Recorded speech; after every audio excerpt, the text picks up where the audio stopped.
All right, well, welcome everyone to this, what I think is kind of the highlight of our professional development offerings for volunteers this fall. I was very excited that I was able to make a connection with Dr. Sarah Hosch from Oakland University.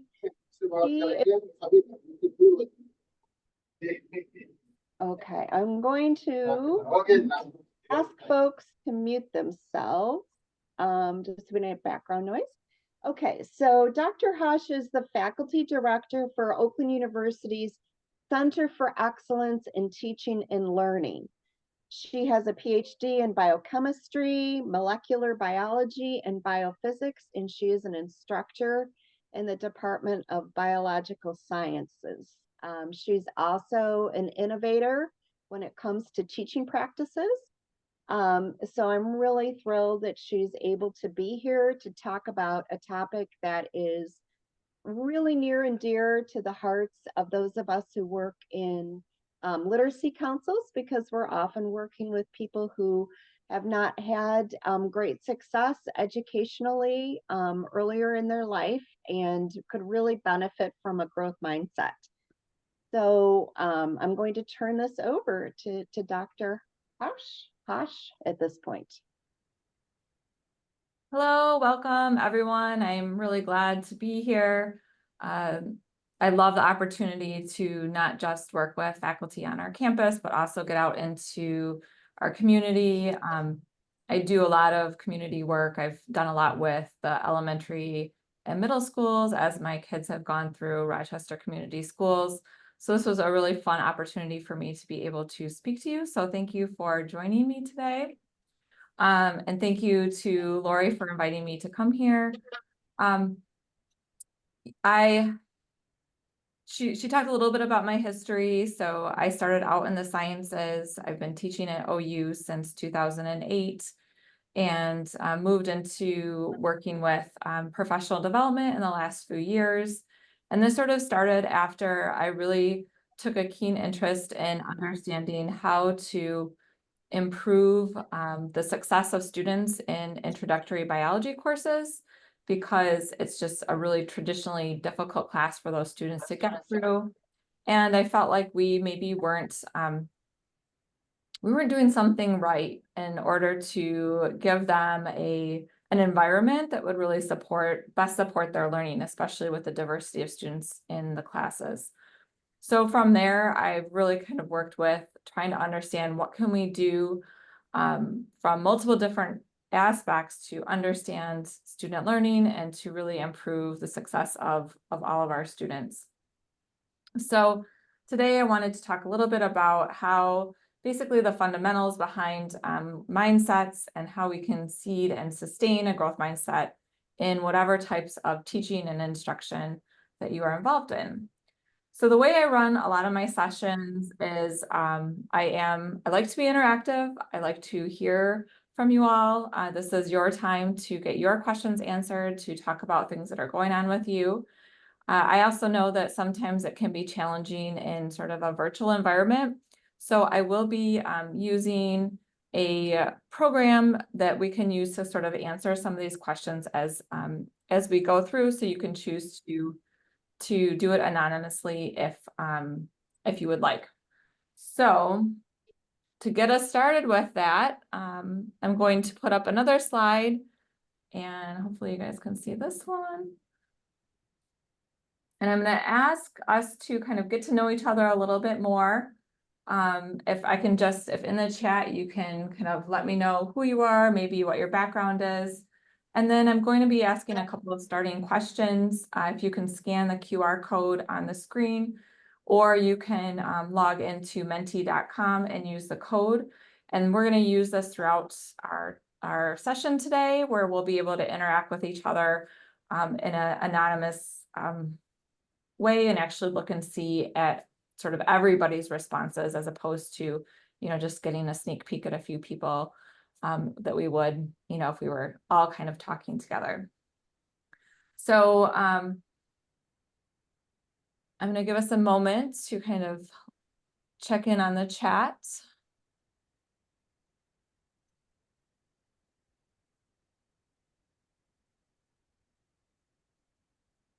And then if you can also, just let me know that you're able to scan the QR code and kind of get into our Menti using the thumbs up, that would be great. That lets me know that you're able to log in.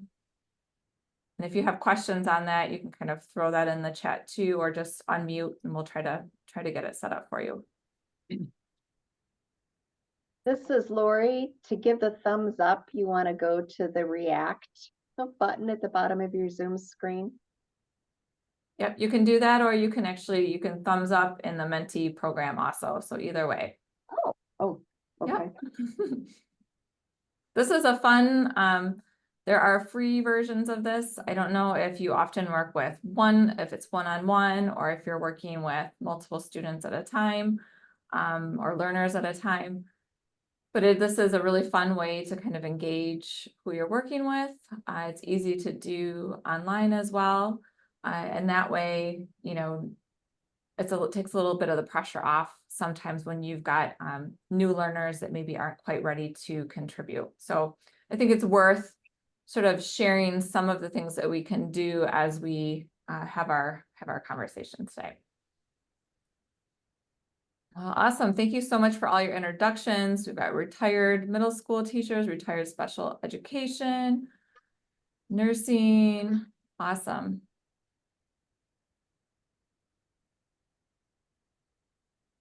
It's really exciting to see so many people that have chosen to continue tutoring after a long career in education. I feel like as an educator, I don't know if we ever really stop being educators, right? It's just part of who we are.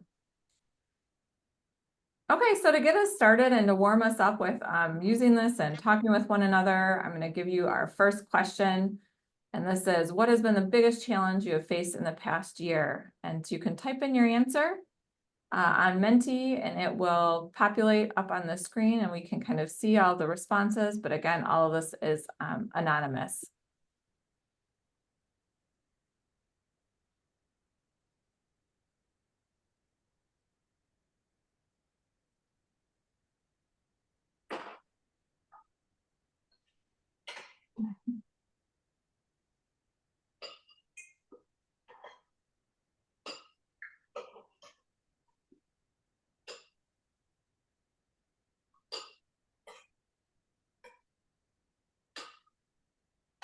Yeah, teaching strictly online, I think online instruction for everyone can be really challenging, and I can imagine ESL classes to be even more challenging for that. New learners, finding a spark. Yes, and so that's exactly kind of what I can help bring to the table too. This is what we work with even at the intro freshman level of college.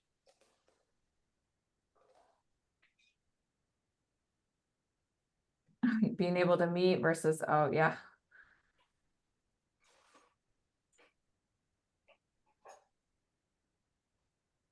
Well, I can also agree. I think my biggest challenge this year was my oldest son started college, so he's on campus. I did get to see him yesterday. I think he tries very hard to not run into me on campus, but that has been a very big challenge to have him in school. So learning how to deal with different types of learners, especially who might have learning disabilities or really difficulties with processing or other executive functioning, I think is a common struggle in education. Finding time, that balance, I agree with that one also. That can be a challenge, I think, for not only for us, but for our learners as well. Well, thank you everyone for sharing. It's really kind of come back to this here in a little bit, but learning about what all of our challenges are, especially in the context of working as a tutor, I think can be important, just to let us all know that, we're not in this alone, that all of us are feeling the same way, that there's these really great rewards with tutoring and teaching, but sometimes there can be a lot of challenges with this as well. Okay, so the next thing I want to do is, and again, I try to keep things interactive. And And you can do this now or do this later, but what I put up on the board is a mindset quiz. I will forward you my presentation, so if you want to grab the link from the presentation later, versus scanning the QR code and logging into this right now. But basically, this is a quick 8-question quiz that's going to give you an idea of sort of what your mindset might be. Where are you in terms of understanding your mindset? And in a minute, we're going to talk about how that relates, because again, what we want to know is really how can we interact better with our students in order to then also generate that learning that we're looking for. Oops. So to be able to do that, we really need to think first about what is our understanding of mindsets and learning. And so I'm going to look at some of the results we got. And again, these are anonymous. So it looks like there's a few of you here. Actually, the majority right now don't know much about a mindset. Okay, so we can learn more about that today. There's a few people that kind of are in the middle. So that first step of taking that quiz and going on and saying, okay, well, where am I with my mindset, might really help you at least establish that baseline. So this is exciting. So this now I know where we're starting from and sort of how we can continue these conversations. I would say that like anything, this field has been changing, and in fact, there's been a few recent studies that have been done that have altered our views on mindset, or not in a complete way, but sort of given it a different framework. So I probably fall into the secure and the facts, but really still engaging with how to use it effectively in the classroom myself as well. Okay, thank you to everyone who participated in that question. We will come back to these in a little bit. Okay.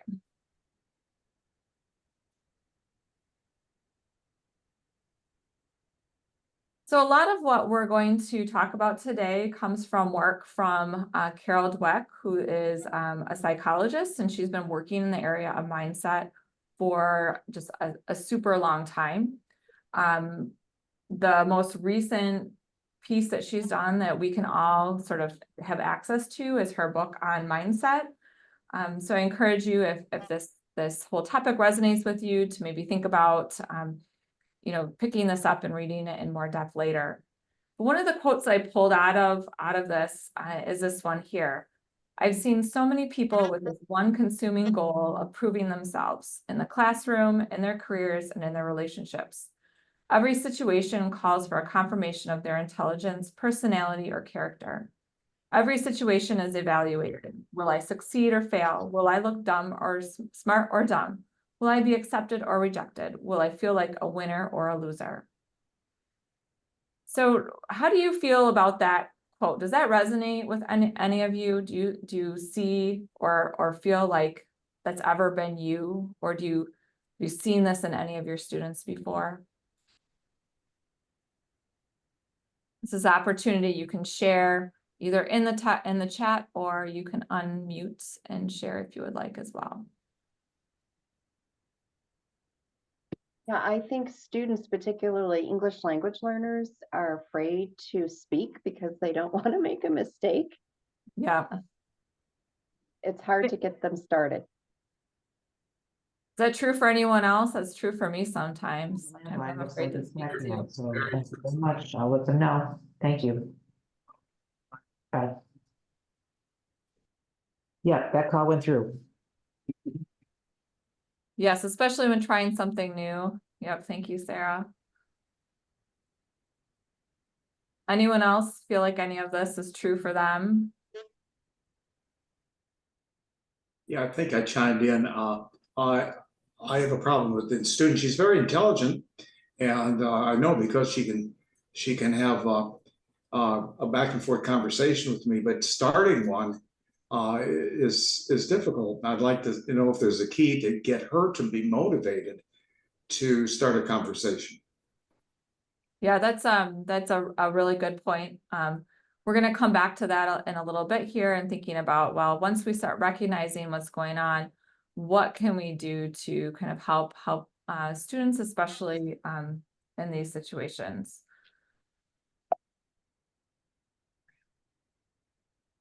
So what we're going to do is talk a little bit about what growth mindset is and what that means. We're going to talk about how you can recognize a fixed or a growth mindset in our learners and in ourselves as well. We're going to focus in then on why it really matters in the context of learning. And then we will end with talking about how we can seed and sustain a growth mindset in our learners.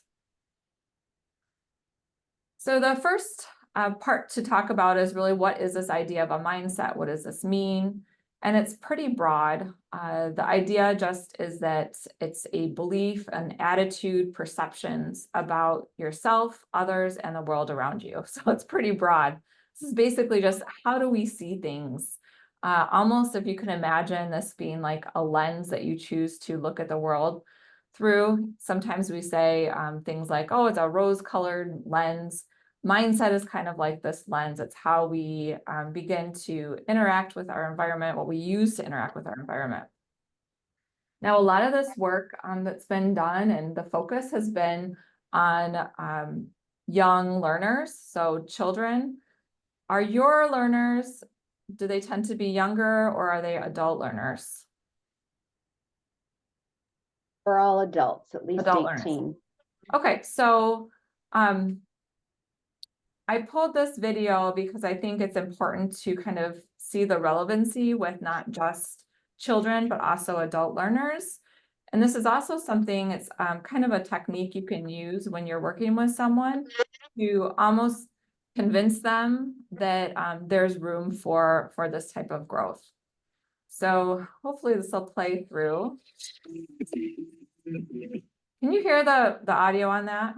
Yeah. All right, here we go. It's just like a minute clip here. All right. You would not be here if you weren't interested in learning, and neither would I. But here's something we haven't learned about together. Learning. The ways in which we acquire and retain knowledge, which is the very definition of learning, is really a science in itself. And like any other discipline that involves the study of the human brain, it is practically still in its infancy. Just 20 years ago, most scientists believed that once we reached adulthood, our brains were pretty much fixed. Not that we were incapable of learning anything new exactly, but the assumption was that our brain's development phase was over. And now it's pretty much there to remind our hearts to keep beating and occasionally let us remember where we left our phone. But thanks to huge advances in things like functional brain imaging, we have a clearer picture than ever of how our brains work, and we're beginning to observe some wonderful things. For one, we now know that the process of learning actually alters the structure of our brains at the cellular level. And what's more, it turns out that our brains never stop changing to make room for new information. People often compare the human brain to a computer, but imagine a computer that could actually grow new circuits as it acquires new facts and associations, and you have a much more awesome comparison. This is the gift known as neural plasticity. You might think of plastic as being stiff and cheap, but in biology, plasticity refers to the capacity of living things to mold themselves to new conditions. So mold yourself to new conditions. Okay, so why is that important for us as we talk about mindset? Well, we're going to talk about this in the case where we're looking at individuals who may come in with more of a fixed mindset and might actually even think incorrectly that that's just where they are and it's not going to change. But we know through research that our brains are capable of changing and we can grow. And it's really important to frame that for us initially, that this is the case also for adult learners.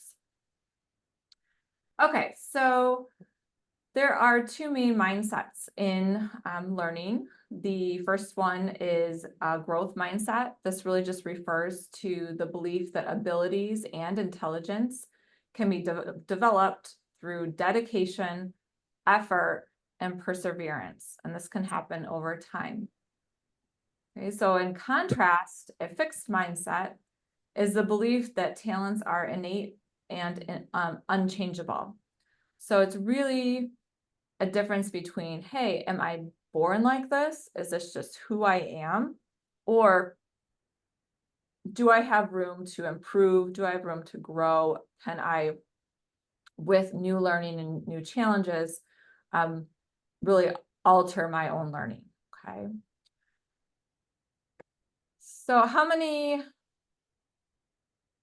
of you think that right off the bat you would consider yourself to be more of a growth mindset individual for yourselves? Okay, anyone think that they're really pretty much feel like they're in the fixed mindset? Not that many of us. And what about sort of in between? Maybe you have, I don't think I'm always a growth mindset in everything I do. I think sometimes I have a bit of a fixed mindset in some things, but I do have, I think in general, an overall growth mindset. So we don't have to be one or the other. This is a bit fluid. We can see in different circumstances, you might have one versus the other, and that can change. So one thing that I think is important to talk about right away is what a growth mindset is not, because these are some really common misconceptions when we talk about mindsets. So the idea of a positive outlook, if you're someone who just is cheery and looks positively at the world, that's great, and that can be really helpful, but that's not really what a growth mindset is, because a growth mindset challenges us to think about that time, that effort, the dedication to learning that comes in to improve ourselves. It just doesn't happen on its own. It's not something that's, you know, a magical thing that it's just going to get better. You have to put in that time and effort and learning. Another thing that comes up a lot is just the idea that you can instill growth mindset just by praising something and praising effort. So if you just say something like that, you know, you tried really hard. Okay, that was a good effort. That, although it's talking about this process, doesn't really relate directly to a growth mindset, because we really want to take that effort, that input that we're doing, and have it translate to an outcome. So for example, a difference would be, that was really great effort, and I see that you really achieved that goal you wanted to have. So what was the outcome that was attached to the work and the perseverance that was put in? So a growth mindset is also not something that's going to fix things overnight. So if you begin this work with a particular learner, and you may find that changes over the course of working with this person for a while might really help, but it may not be something that automatically, very quickly makes an immediate change. So all of this, instilling this in our own lives and in the lives of our learners, it's not necessarily going to be a fix right away, or and it's going to take some work. So it's not easy either. Okay, so what we're going to do now is talk a little bit about how we can recognize a fixed or growth mindset. And it's important to understand that we're going to talk about this in the context of decisions we're making and our behaviors. So you can ask someone whether or not they have a growth mindset, and they might say, oh yeah, I think I can improve. But it's really about, what are their actions showing you? So what do you actually see coming from that individual? So we're going to talk about this in 5 main areas, and we're going to go through these one by one and sort of talk about a fixed and a growth mindset in each area. And then I would love it if you could provide some examples or some times where maybe you've seen this, so we can see an illustration of this in our own experiences. Okay, so the 5 areas that we're going to talk about are challenges, how people respond to challenges, how individuals respond to criticism, how they approach effort, what they do when they're presented with an obstacle, and how they engage with others who are succeeding. Okay, so the first example is challenges. And if you look at an individual who has a fixed mindset, you're going to find that they more often are going to tend to avoid a challenge in order to minimize failure. Okay. So that's in pretty big contrast to someone with a growth mindset who might embrace a challenge. They might want to get in and do something that seems hard or something that they don't know. So I've experienced this. This is an example that I can tell you personally for me. My youngest son struggled with a lot of anxiety, and one of the things that came out in it is that he really would avoid these challenges because he didn't want to fail. So what would he do? He just would refuse to do work. So he'd go into the class, the teacher would give him something to do. He wouldn't even attempt an assignment. Okay, he wouldn't do it at all. He would, when he was really little, you'd find him under his desk, hiding.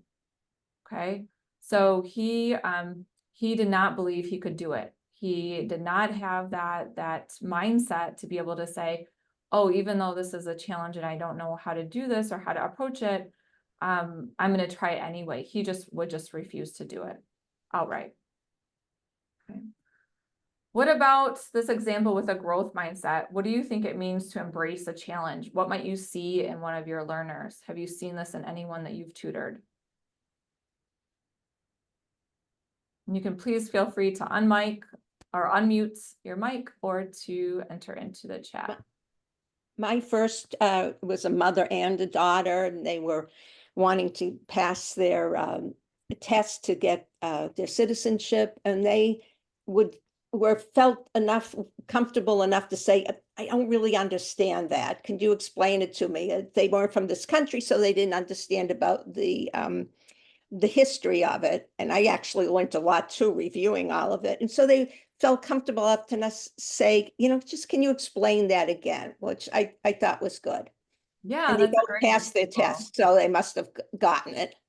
Yeah. So, and someone with a fixed mindset, maybe they would avoid even asking for help, right? Any other examples for either?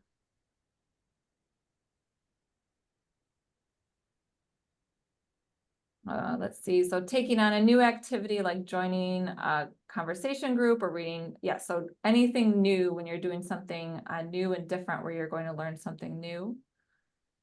And then in terms of a fixed mindset, just really not wanting to do something, but then exhibiting a growth mindset when volunteering to do a presentation. I love this example. It says about her country to a group at the library because they were interested.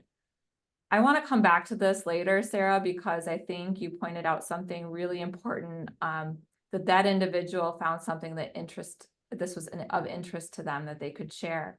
And sometimes having that interest might be something, that motivation, that internal motivation that helps switch them from a fixed to a growth mindset in those cases, right? Okay, our next example is criticism.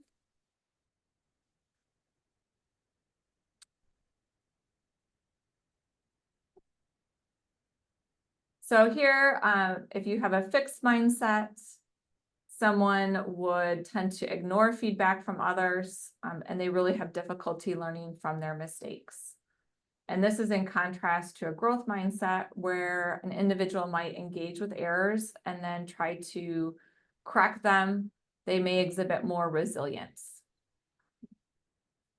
So what are some examples of this that you've seen, where you think that you've seen individuals either exhibit a fixed mindset when it comes to criticism or a growth mindset?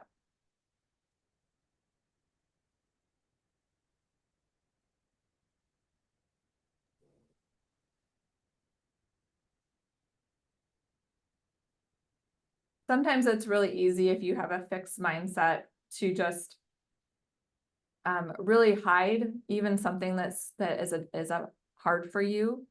So maybe you wouldn't even talk about something being difficult because you don't want to get that feedback or that criticism from others. So you just put those deficiencies away and you don't ever actually work on improving them. So here's a good example. Someone might say, why would I want to do that? Right. So the idea that you're just going to sort of not even engage with what you're doing wrong, because it's hard. It's hard to look at what you have to improve on and actually do that work. So yes, really kind of coming up with these strategies, using strategies to review and correct mistakes.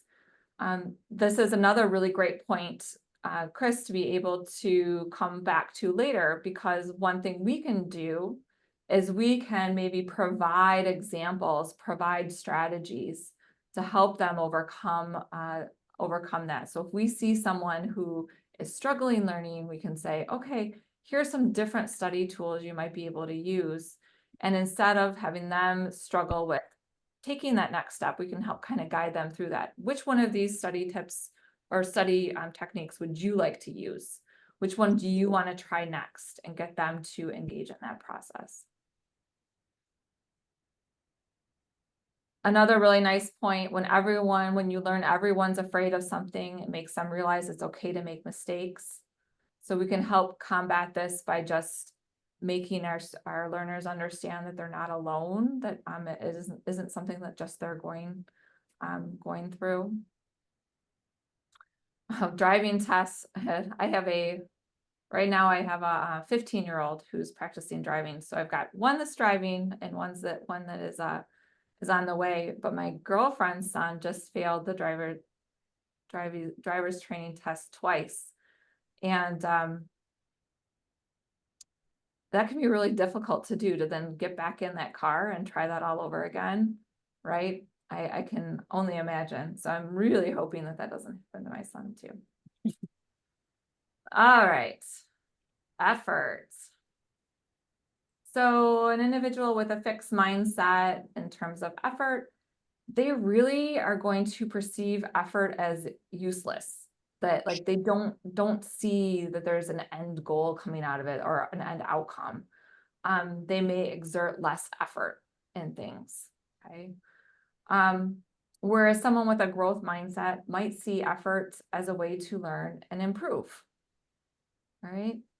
So if you see effort as a way to learn and improve, you're going to be more likely to engage, put in that time, keep going, because you're going to see that at the end, there's going to be an outcome that you're happy with. Whereas a fixed mindset may just, again, not just avoid the challenge, but even just don't even put some effort into it at all. If they do try it, they might not work very hard on it. My youngest son, when he started doing his work in class, he did not do it. He would try it. He would try writing. That was his challenge. But then he would write things like, I like pie. And he would write, I like pie over and over again for the answer to every question on the homework assignment.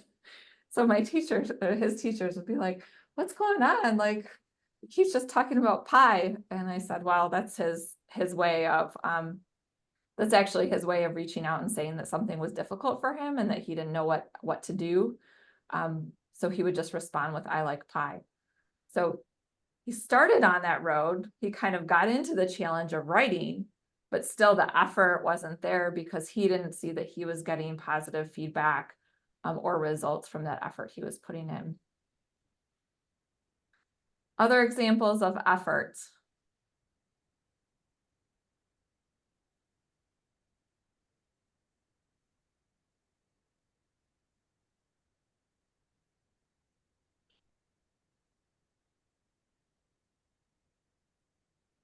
This is Can I Lori speak? again. I'm thinking about some of our GED students, and that the online curriculum we have allows them to take mini practice tests, and it gives them some feedback, and it's color coded, like red, not ready. Green is like a green light, you're there. And that's motivating to them to take a test. And if they make some errors, they can go back and study up on those concepts they got wrong. They can take another test, so they can see that effort is paying off in a really visible way for them, which is helpful. Yeah, that's a really great example. So the idea of embedding practice that is low risk. So for individuals that have a fixed mindset, one of the things we can do is say, okay, Well, you have an opportunity to grow and improve, and I'm going to show you that by giving you more than one opportunity to do this. I actually give my students a first day of class presentation, and basically the big words at the front, the very first day say, "You belong here, you can learn this." And this is something I start every single class with. You belong here and you can learn this. And what I tell them is that to forget where you came from, forget where you started with in biology or what you've previously been told, but you're offered a blank slate, and that they can come into that classroom and they can start there, and that we will help them grow from there. Okay. Review of student work can show improvement over time due to effort can work. Right. So if they don't see their own improvement, you going in and providing that periodic feedback can really help assist them with that as well. Yeah. All right. Obstacles. When faced with obstacles, individuals with a fixed mindset might give up easily, whereas with a growth mindset, they will persist even with setbacks. I'll give a really good example of this. If I have a student in my class who takes an exam and maybe gets a 55% or fails the first exam, more often than not, I see that many of the students will then just drop the class. They may not put in any effort. They may quit doing their assignments from there on out. Someone with a growth mindset might take that, and what do you think they would do instead? They may come in and see me. They may ask for help. We may be able to kind of go through, and even though it didn't work the first time, figure out how we can persist on and keep trying.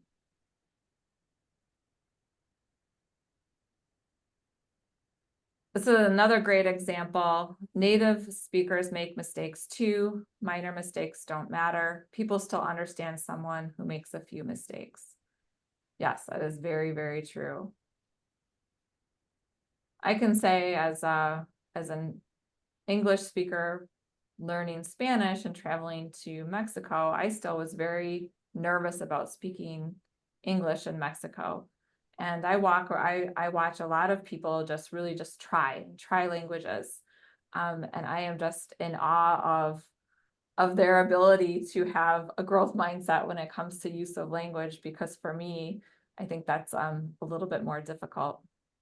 We have an intern here at Settle who speaks 5 languages. He's currently doing a master's in Brussels, and he has been talking to us in different languages. And it's really refreshing and fun to be around someone who is challenging me to be able to say, okay, I can try this out a little bit here and there, even though it is hard. Any other examples of when you see students with obstacles?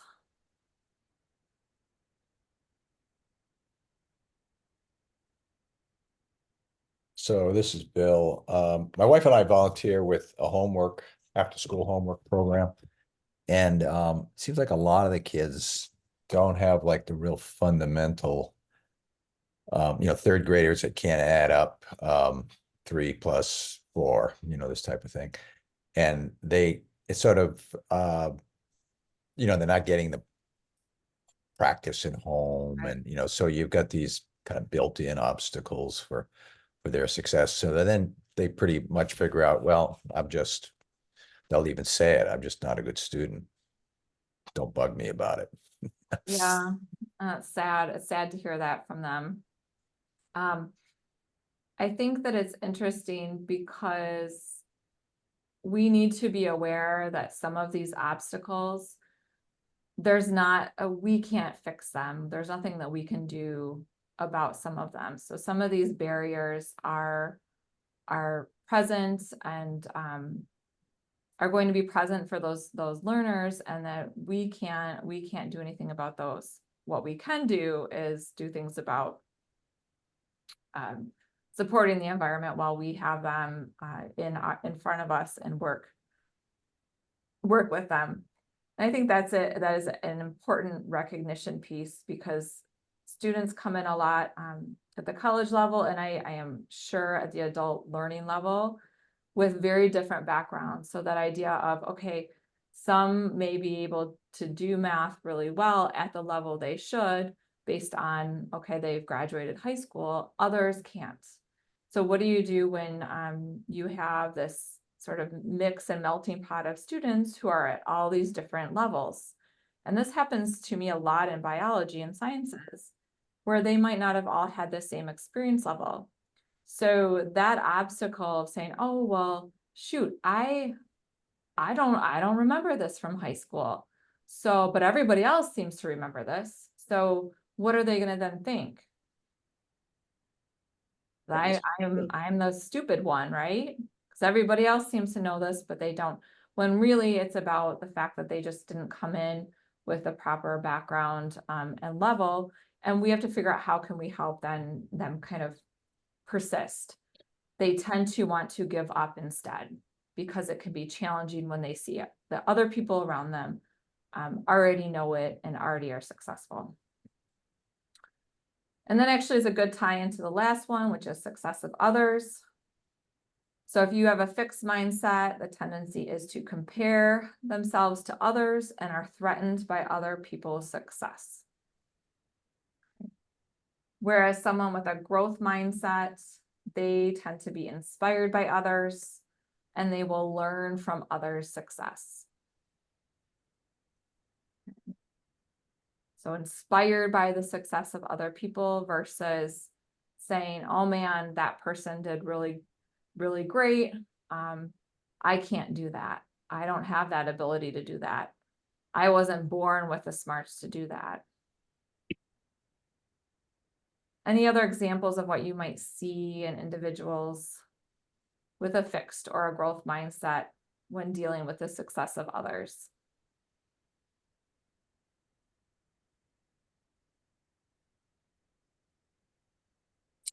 Hi, I've worked with a student for 3 years through Lori's help, and I'm a retired kindergarten teacher, and she's trying to learn to speak English. And initially it was online, and all she did to me was smile and pretend that she knew what I was saying.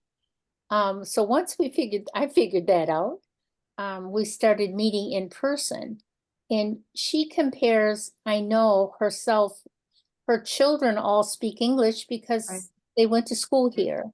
They're young, but they're good at speaking. Her husband learned to speak English by going to work and taking some language classes. But I know in her self-esteem part, it makes her more hesitant to say something. So if I'm there and the children are there, we'll play a game where she will show them the game and teach them what she's learned, and then she'll let them play the game. So it makes her feel, I think, a little more that she has more understanding than she really knows. And she just started in an ESL adult learning class after spending 3 years with me. And she is thrilled. She's excited. She's made new friends. And they're not allowed to speak their own language. And her best friend is from Korea. And so there's absolutely nothing with her Arabic language that matches up with Korean. I think they have helped each other. And they have another friend who is from Brazil. And so being around people, none of whom are really great at English yet, has been very encouraging to her. So as you're going through these steps, I'm seeing her moving more to a growth mindset. Right. She was always willing to try with me, but very shy culture-wise. Women are not as acknowledged as they are in the United States. And so she had this feeling that she couldn't. But she's doing great. And she did very well with me, but this is so much better for her because she has no friends who speak English. I'm her only English friend. So I just see this thrills me because I see her moving toward a growth mindset That's person. amazing. Yes. Wonderful. Thank you, Cynthia, for sharing that really great success story. I love that you mentioned that she was engaging with her children in this. One of the things that we really can think about for how others are, or how individuals are comparing themselves to others, is that you want to be around people who challenge you to grow versus people who just support your self-esteem. And that tends to be what we see. If you have a fixed mindset, you're just going to stay with those people that make you feel safe and that you don't need to grow or learn more. If you have a growth mindset, you're going to begin engaging with others who might, then help you to continue to grow and learn more. So yes, less successful learners might tend to gravitate towards others like them. If we're encouraging all of them to grow, that can be okay, right? Because then they can see they're not the only one. But if what they're doing is sort of just reinforcing the idea that you don't need to improve, or you can't improve, or it's just too difficult, then they're just reinforcing that fixed mindset. So you want your learners to be around people with a growth mindset. And I think in your example, children are the greatest gift for that, right? Because they're the ones that are growing and learning all the time and will get excited, and also are really pretty resilient and accepting when it comes to mistakes. So if you make a mistake around them, they're going to be a little bit more, they may not even notice, right? So it can be easier. Any other examples that you'd like to share? Sorry. So the other thing we can share like some successful story around us.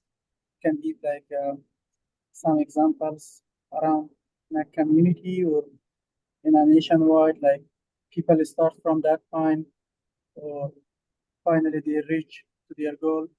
Or also we can mostly we can motivate them by at least you are not a lazy person, because as still other language, maybe 2 language, 1 language, as long that these things changes happens and you are not able to speak here, so it's okay. But if you try to, and maybe you can get your goal. Yeah. Yes. And I think one of the things that you mentioned was that motivation. And again, that motivation piece of trying to get learners to move from that fixed to the growth mindset is really pretty important. Okay, so we did a great job, I think, kind of talking about these different types of issues that come up with a fixed versus a growth mindset. So we're going to do a quick knowledge check. So we're going to go back to our Menti, and I'm going to ask you a couple of questions based on what we just talked about. And we're going to see how we do. So the first question is, and all of these, what I want you to think about is, what is the example, an example of? So here's one, someone says, I'm not good at math. Okay, so is that an example of a growth or a fixed mindset comment from a learner? Fixed. So let's see.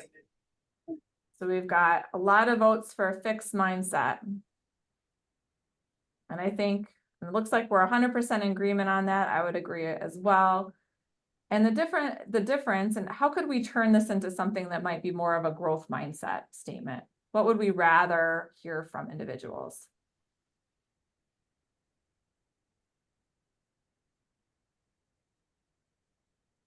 So instead of saying, I'm not good at something, what could they say that would illustrate more of a growth mindset? It says like, I'm working on math to improve it. Yes, Yes. Yes, kind of Working on it. motivational. I'm not, Lori has exactly what we'll talk about later. It's the power of not yet. not yet. I'm not good yet, right? So we're still in process. My goals are, I'm excited to learn this, right? So this idea of what can you do to move forward? So if someone comes to you and they say, I'm not good at math, what might your response be to that individual so that you can help them learn what a growth mindset sounds like? What could you say to them? Is acknowledging that this math is difficult for many people. Right? Yep. And I had that as an issue myself. And it took me a long time to feel better about math. Yes. But it was step by step. It's little steps until you have better command of what you're doing. I'm really not saying it well, but. No, that's great. Yeah. Something like, I agree. This is really a really challenging math problem, and it's going to take it's going to take some practice to get there, things like that, so that you can illustrate to them that they can have that ability to continue moving forward. Okay, here's the next one. I love a challenge.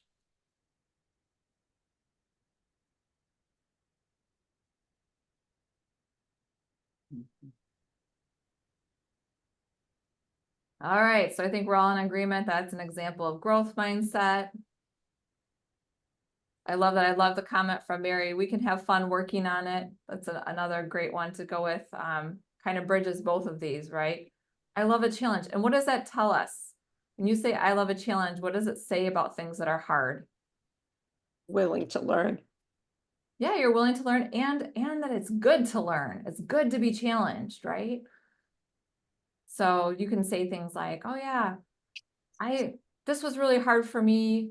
I was so excited to learn this, and now I'm so happy that I was able to learn something new. Now we'll try to learn something new. Yes. Okay, the last one. I should slow down and try to figure this out.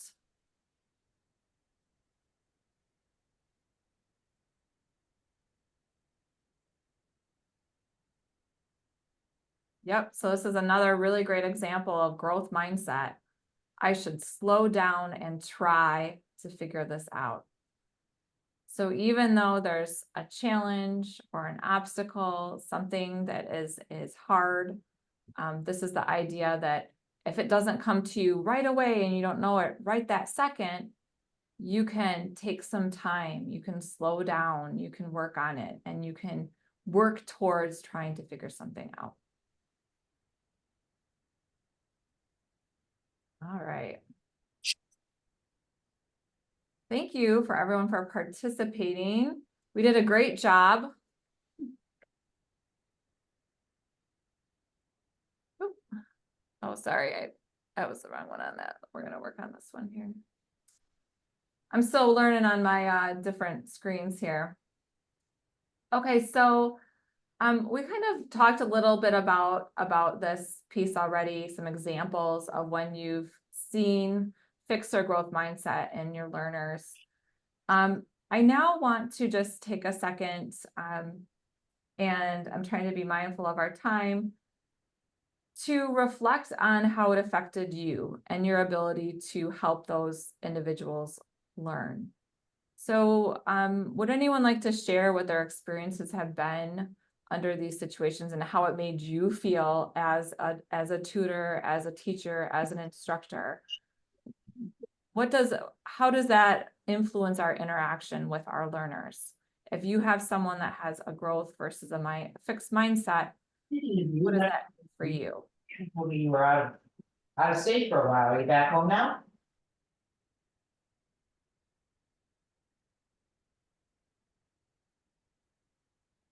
So do you find it to be more challenging? Do you find it difficult to connect with students or learners that are in a fixed mindset? In my case, if the learner doesn't really respond right away, I'm trying to figure out, do I have a technical problem?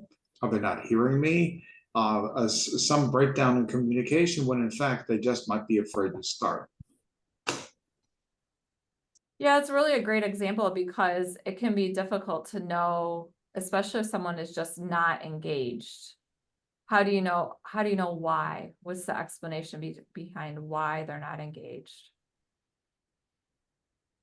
They may have been told that they're stupid at home, or, that they don't, excuse me, they don't get encouragement. They didn't get any foundation at home. And so they're really, you're their first person who's like, cares about them to learn something. And you're starting emotionally also from just the very beginning.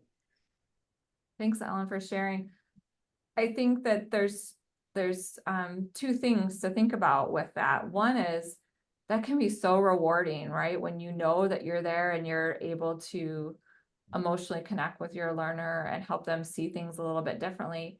But it also can be almost a challenge and a weight on us as well, because if you are really the one carrying that weight of being the only person in that learner's life that's providing that. And Cynthia, you mentioned this when you were talking about your learners and that you were their only English speaking friend. That's a lot. And I think sometimes it can feel emotionally like a lot on us if we're not always seeing the results that we think or expect to see from our learners. So that can be a challenge. Mhm. Anyone else like to share? This is Bill. So I was in medicine, and we had a contract with the merchant seaman. He's kind of a rough group of guys. It's a few girls, but gals, but mostly these guys that, well, why would I want to quit smoking? Because I'd always bring it up. They were required to have an annual physical. Why would I want to do that? And one day I did discuss it with the guy. I said, well, I can actually, and I can help you with this. Well, this guy came back a year later and he had actually quit based on my advice. And I was like, oh my goodness. I was just so taken aback. But the way I got through to him was I appealed to something that he valued, in which case was, hey, it looks like you're going to retire in a couple of years. You don't want to have to go to the doctor all the time to deal with these smoking related Right. medical things. And that kind of somehow got through to him. Yep. And I appealed to that. Yeah, thank you, Bill. That's another really great example of how do we find that motivation to help them flip that switch. I love that example. Okay, so I think we'll come back to this a little bit more here in a minute, but I wanted to frame this into some sort of big take-home messages before we talk about a little bit more about what we can actually be doing when we work with our students. And so to do this, let's think about sort of the main ideas and the main impacts of mindsets in the context of learning. And there's three. The first one is the value of learning and goal setting. Okay, so how do all those 5 areas in general change that lens, right, for our learners, and in the context of the importance of learning and goal setting. So for example, those with a fixed mindset, they really think that it's most important to look smart. Okay, so you might hear things like, I want you to think I'm good at this, or I want you to see that I can do something. I just need to get a B to get into this program. I hear that a lot. That it's not really about the learning, it's about some sort of external goal that they have in mind, right? Whereas if you have someone with a growth mindset, the learning's the most important. They're going to say things like, I do my schoolwork because I like to learn new things. I like schoolwork best when it makes me think hard. So they're open to this concept of learning. They want to set goals towards learning, as opposed to just these achievement goals that make them look like they might be smart to other people. The second one is the value of effort. So if you have someone with a fixed mindset, at the end of the day, they have this idea that effort equals low ability. So they might say something like, if I have to work hard, it makes me feel like I'm not very smart. So it's almost like it's this idea that for you to be smart, it has to be easy. And most of us know that it doesn't matter who you are, not everything is easy, and not everything's easy to learn. Right, but this idea, this blanket idea that if you have to put effort in, then that must mean that you just don't have the ability to do it. Versus effort leading to positive outcomes, such as the harder you work at something, the better you will be at it. Okay. So the more we put in, the more we're going to get out. The last one is a response to failure or mistakes. Okay. So the fixed mindset individual tends to give up. They might say something like, well, whatever, I'm just going to cheat on the next test. Or I'm never going to take this subject again. Or I just am not interested, I'm not going to pursue that any longer. Whereas a growth mindset individual is going to work harder in response to failure. They might say something like, I would work harder in this class from now on, now that I saw what happened. Or I will try a new approach next time so that I can be better. So why are all these things important? And if you look at a lot of the data, we know that students with a growth mindset, they're more motivated, they're more engaged, even when they're challenged. They're more likely to review, revise, and improve their work. So if you provide them with feedback, they will respond positively to that and continue to work. They achieve higher scores on math and verbal standardized tests. So we see this come out in actual, standard marks. They fail fewer classes, they maintain higher GPAs, and they're more likely to persist through their educational. The studies have been done mostly in high school and college. I would bet that this is with adult education as well. So I really like, this comment about tying together something they do really well and how much time they spend practicing. Oh yes, I have done this with my own children about video games for sure. This idea between effort and growth. How much work do you have to put in to actually be able to meet your goal? My oldest son was the Division I state champion this past year in swimming for 100 butterfly. And he's been swimming for a long time, but for a long time, he would just go to practice and he'd just go and he'd go, but he has difficulty with attention and listening sometimes. And so he wouldn't really put in a lot of hard work. Well, he improved and improved. Well, his last year of high school, he decides all of a sudden, oh, now I really want to kind of reach this goal. And he had to put in a lot of work to get there. So he met this goal. And he started talking to even some of the he was recruited by a couple of different colleges. But by this time, because it took him so long to get to that point where he was really putting in all that effort, he actually probably could have even done better than that. But that was a learning lesson for him that he really, really had to commit to that to get to where he wanted to go. But I used to say that a lot. It just didn't resonate with him because he wasn't putting in very much effort in swimming and he was still really good. So I was like, this is a failed example. I can't use it with him. So I like that one a lot. All right. So what can we do? So how does this influence us? Why are we here talking about this in the context of professional development? We can really help our students. We can do this mainly by fostering an environment that is supportive of a growth mindset. We want our learners to feel comfortable taking risks. We want them to become resilient. So even in the face of something that doesn't go well, we want them to come back and be able to move forward. And we want them to achieve greater success. So we can really help them reach their potential and also enjoy and love learning as an educator. And I think that's really exciting for us, I think, to be able to be a part of.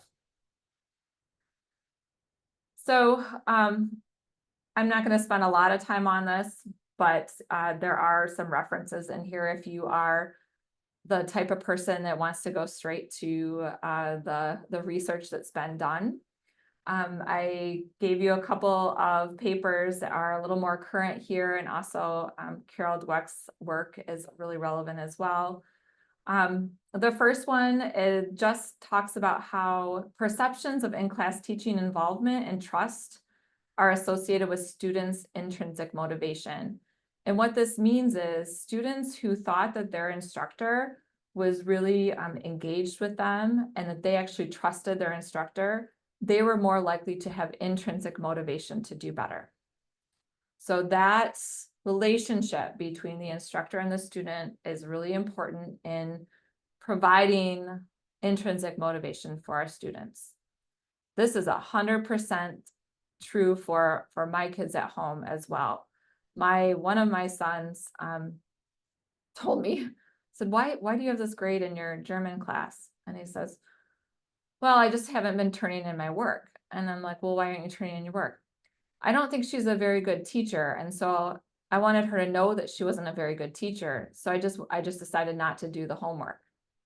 And it just made me laugh because I thought to myself, she probably is not thinking that's why you're not turning in your homework.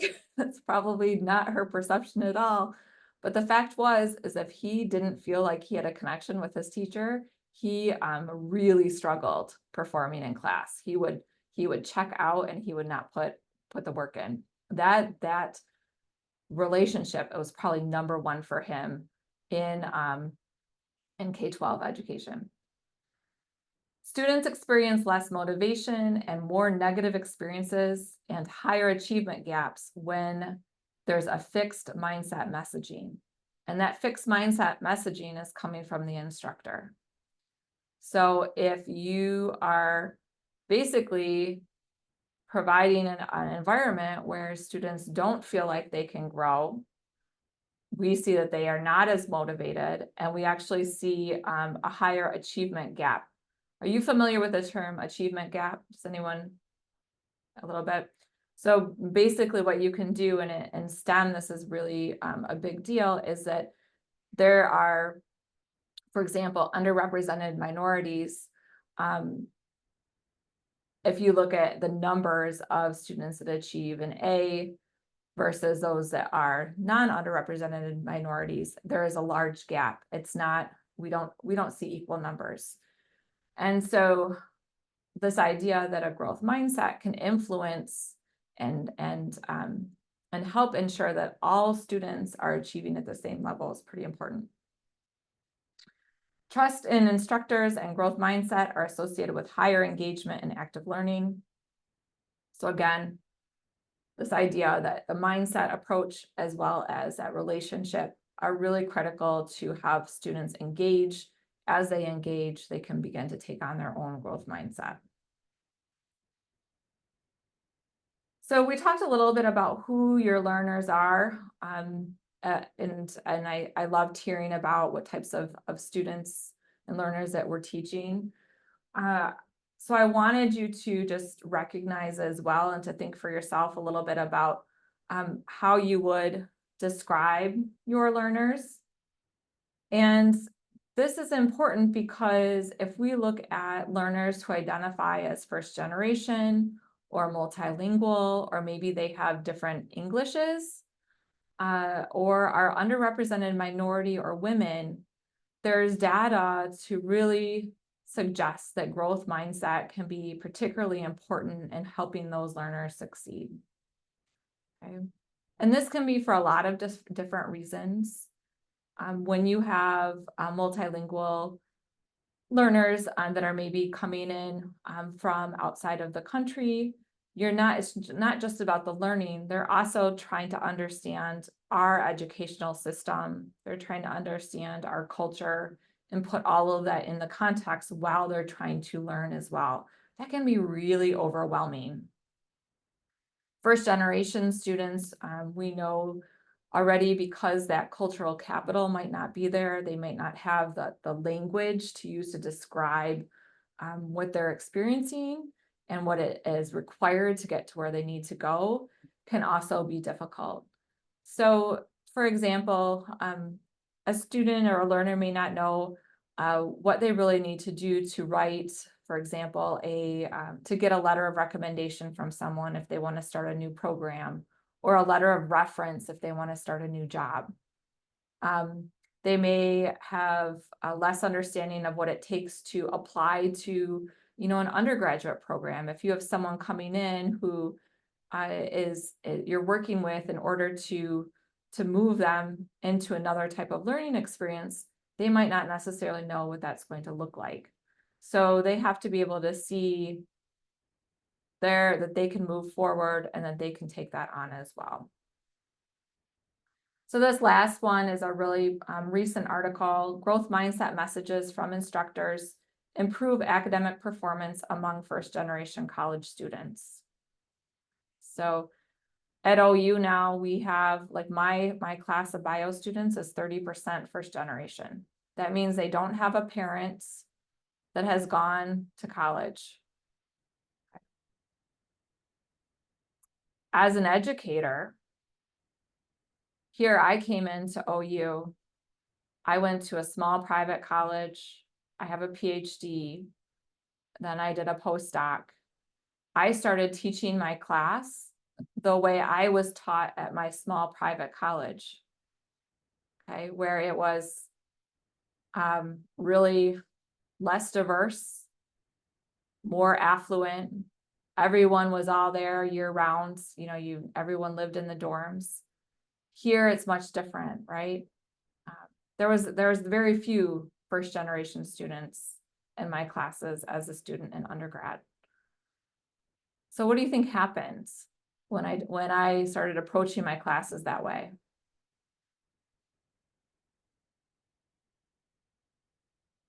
I struggled a little bit. They didn't do very well on some assignments because my teaching didn't match my students' needs and the way they needed to learn.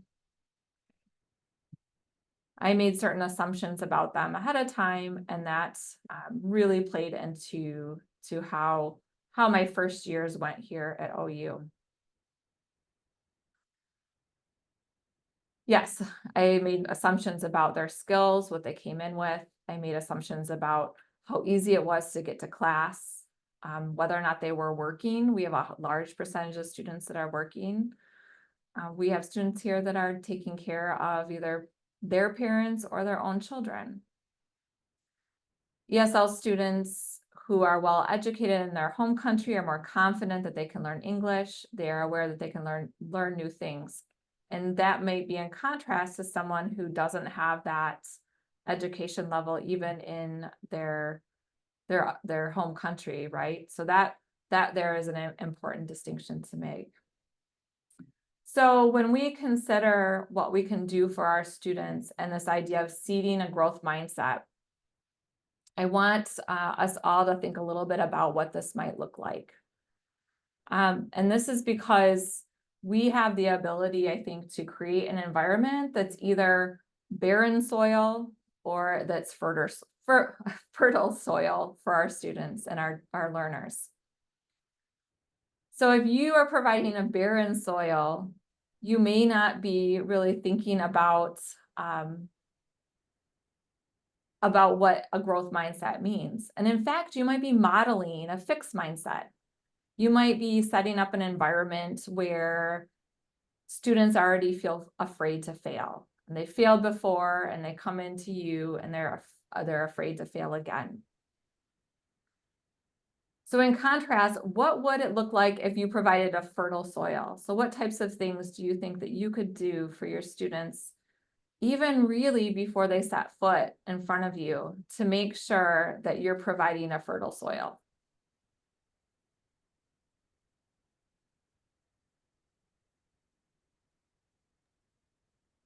Encourage them think- to ask questions and to feel comfortable that they can ask you questions, and you can, you know, reaffirm when they learn something that that's progress. Yeah, so asking them questions, setting it up as to what your tutoring space is going to be like, right? What the learning environment will be. Cynthia? I think you need to share about who you are, what your journey has been like.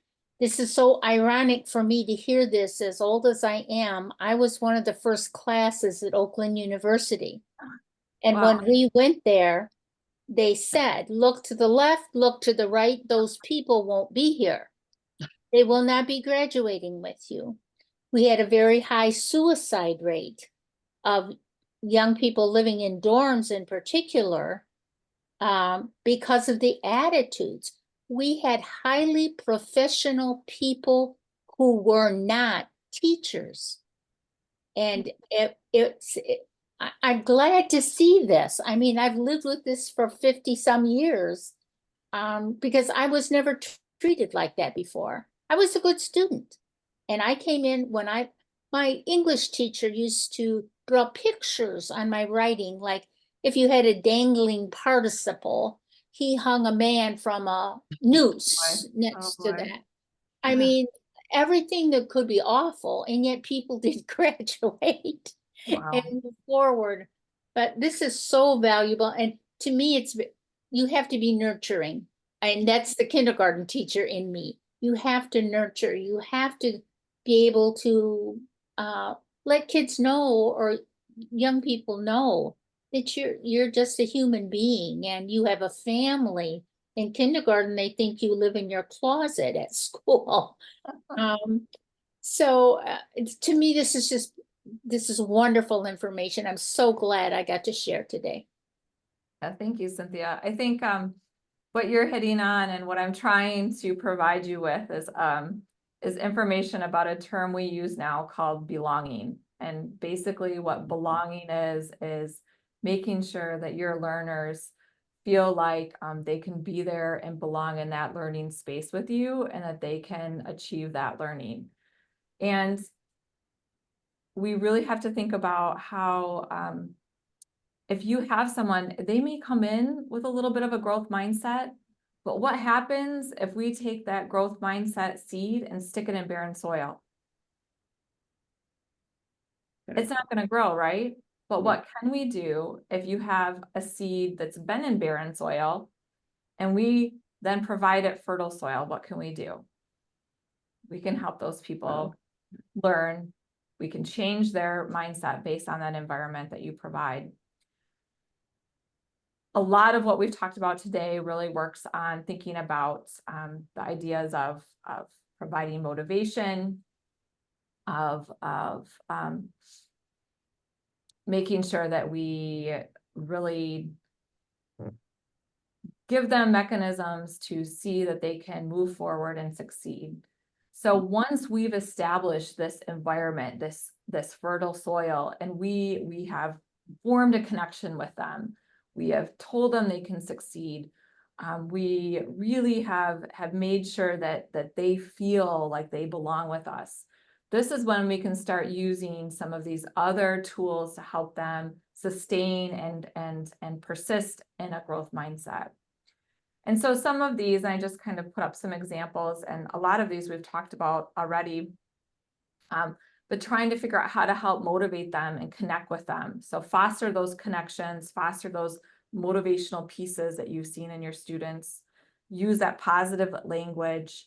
And if they're still a little resistant, kind of talk to them about how we learn, and talk to them about neuroplasticity, or something in simpler terms, that we can still get there. And it's not just you saying that's what we know.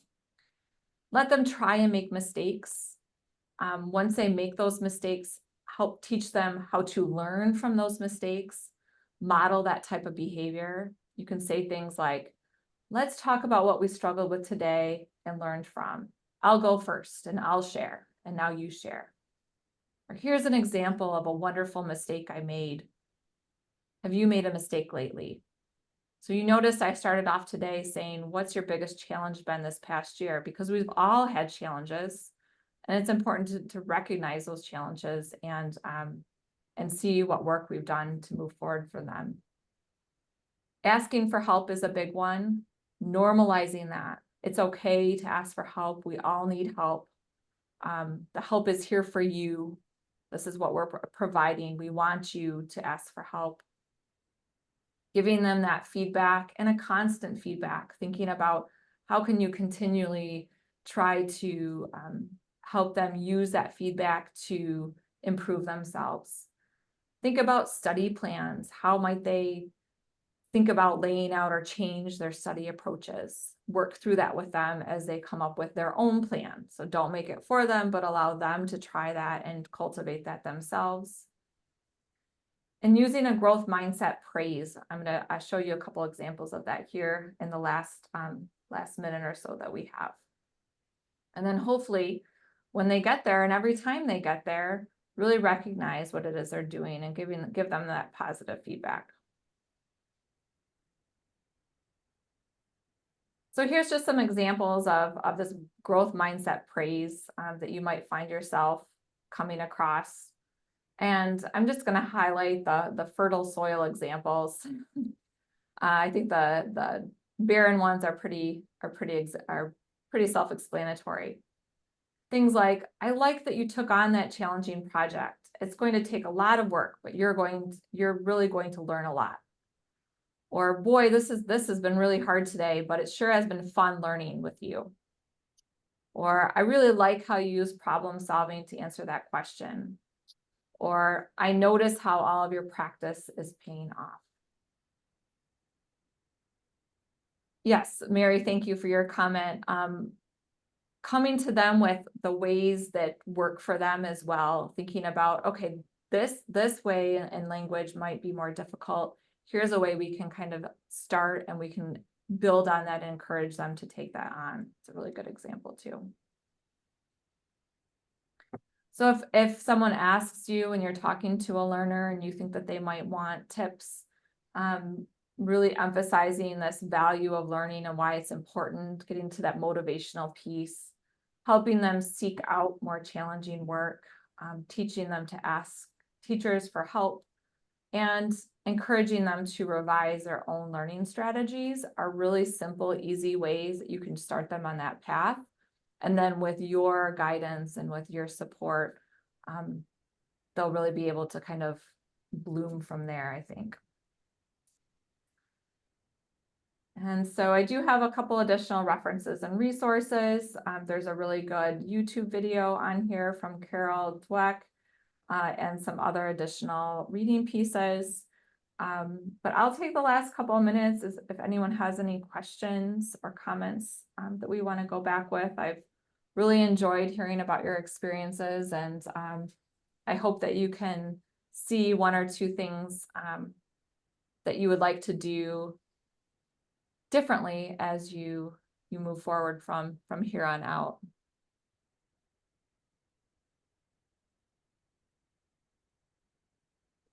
I've only worked with Do you have one-on-one. any reference on that little video that you showed us earlier? A nice young gentleman talking about neuroplasticity. I'd like to know. Yeah, neuroplasticity. Okay, yes, I can throw that one on there too. It's from something called SciShow. It is a YouTube. Sorry, I missed the first part of what you said. Go ahead. It's from something called SciShow. It's a YouTube, and I'll put it in the chat right now too. It is a YouTube channel, and he also works with something else called Crash Course. Crash Course has a lot of really amazing videos to help individuals with all kinds of things as well. I will get you those references. He did. Okay. And I think Ellen started to say something Yeah. too. Ellen, did you have a question? I was just saying that I've always worked one-on-one with the exception of the mother and the daughter. when you, it seems like you're talking about teaching more than one, like a small classroom. If you have that with multiple people with all different languages, how do you connect with that? If you have it like, if you're working with a Spanish speaking person, you've kind of know a little Spanish, you can work on it, but how do you work into, with individuals in a multi person class? Yeah, that's a great question. I think the first thing that you can do is provide some activities where everyone is sharing something about themselves. So going back to this identity piece and belonging and making sure that even though they might be coming from different places and might be speaking different language, the first thing to understand is that you're all in this learning environment together. And then to use the assets that each individual has to help them kind of really piggyback off one another and move forward. Thank you. Okay, I got the crash course, but what was can you spell the second one? I couldn't hear very well. Yeah, it's SCI show, SHOW. Okay, it's SCHOW. SCISHOW.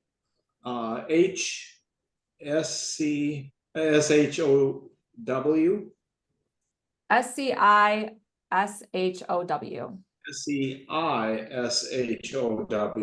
Yep. Okay, the side didn't come out of my mind. SEISHOW. All Yes. right, and that's on YouTube. Yes, yes. Okay. And the one comment in the chat about neurodivergent learners, that is another important one. And I think that, so we're going to be offering some work coming up this year, especially on neurodivergent learners and how to help some professional development to help educators. I'd be happy to send some of that on as well to you. I can say that I think some of what we do for this idea of sense of belonging, this idea of identity, understanding where students' skills are can really help with that as well. But definitely there's additional pieces when you're working with neurodivergent students. But I will send on our information there too. Any other questions? Thank you so much, Dr. Hosch. I really appreciate your time. I didn't catch whether are you gonna send me the links that are on Yes. this last slide? Okay, then I can share that out with everybody who attended today. Yes, yep. Thank you so much. Yes, thank you. Have a great day. Right. Thank you, everyone. Bye-bye. Bye-bye. Thank you. Thank you very much. Very interesting. Thank you. Yes. Thank you. Thank you.